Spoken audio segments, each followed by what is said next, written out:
Halo teman-teman, selamat datang di channel saya. Kali ini saya akan membahas bagaimana beberapa tips-tips yang bisa kita lakukan atau kita siapkan dalam menghadapi resesi. Kita sebagai karyawan mungkin suka agak bingung nih gitu ya, apalagi mungkin karyawan baru. Bagaimana kita menghadapi resesi, apakah nanti semakin buruk ataukah kita semakin baik? Oke, langsung saja. Berikut ini beberapa tips yang bisa dilakukan, yaitu keep learning dan lakukan riset. Lalu yang kedua adalah fokus pada opportunity, dan yang ketiga adalah belanja secara bijak. Kita mulai ke tips yang pertama ya teman-teman. Dalam hal belajar dan riset, kita bisa lakukan untuk mempelajari dan lakukan riset tentang dampak dari resesi terhadap perusahaan atau industri tempat kita bekerja. Apakah perusahaan Anda memiliki dampak yang berat, ringan, atau diuntungkan dengan resesi tersebut? Karena ada juga loh perusahaan yang memang atau bisnis yang diuntungkan di saat resesi. Ya contohnya misalkan pada saat pandemi kemarin ada beberapa sektor atau bisnis atau usaha yang memang diuntungkan dan itu juga berkembang dengan baik. Lalu kita juga bisa dalam hal riset dan belajar itu menggunakan beberapa variabel atau menggunakan simulasi. Misalkan kita lakukan lihat satu variabel dengan variabel yang lain, apa hubungannya atau apa impact-nya terhadap bisnis kita. Contohnya misalkan pada saat dolar naik tajam, apakah memang itu berdampak pada market kita? Atau apabila misalkan konsumsi masyarakat menurun, apakah itu juga bisa langsung berdampak pada bisnis kita? Atau misalkan kita bisa menggunakan variabel dari suku bunga. Apabila misalkan suku bunga makin naik, di atas berapa, apakah pelanggan kita atau apakah bisnis kita bisa terdampak atau tidak? Mungkin bisa dari situ dulu untuk belajar risetnya. Setelah kita lakukan riset tentang efek-efeknya, tentang impact-impactnya buat perusahaan dan institusi yang kita tempati untuk bekerja, berikutnya kita juga bisa memanfaatkan momen itu untuk belajar berpikir menjadi CEO atau menjadi pemimpin. Nah, salah satu yang kita bisa pelajari di sini adalah cara untuk decision making-nya. Seperti yang teman-teman tahu ya, decision making makin sekarang itu makin penting gitu. Dan ini juga kita bisa pelajari dengan pemimpin kita, dengan CEO kita di tempat kita bekerja.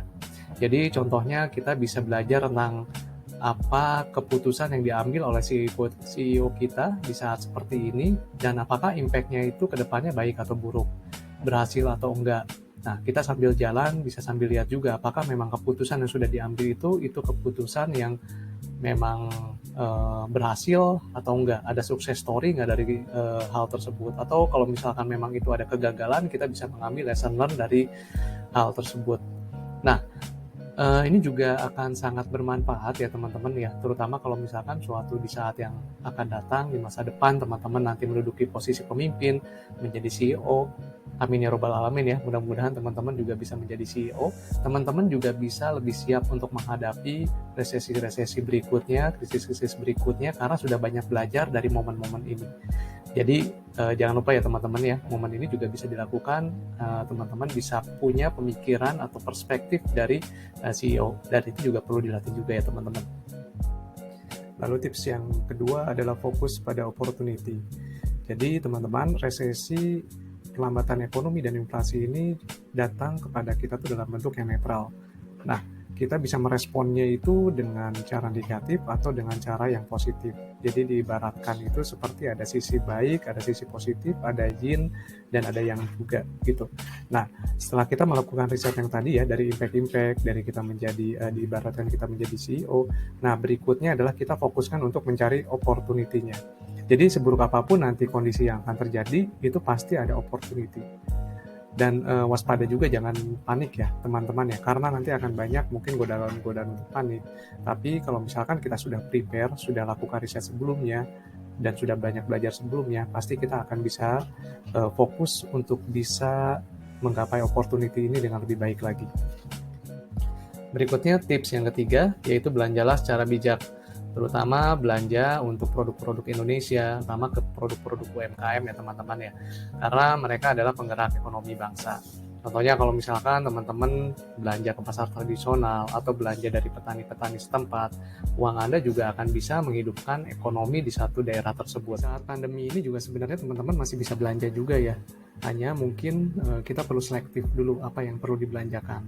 Kalau bisa sih memang kurangi dulu yang sifatnya bersifat konsumtif, yang kira-kira memang kita nggak perlu, bedakan juga antara kebutuhan dan keinginan.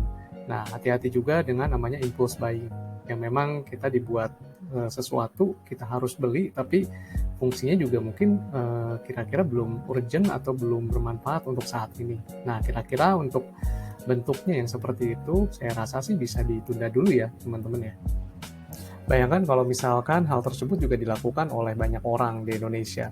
Beribu-ribu atau berjuta-juta orang melakukan tips yang sama, pasti nanti akan ada dampak positifnya untuk ekonomi kita. Oke, itu aja ya 3 tips dari saya. Semoga tips-tips ini bermanfaat. Silahkan lihat-lihat untuk video yang lainnya dan jangan lupa like dan subscribe di channel ini.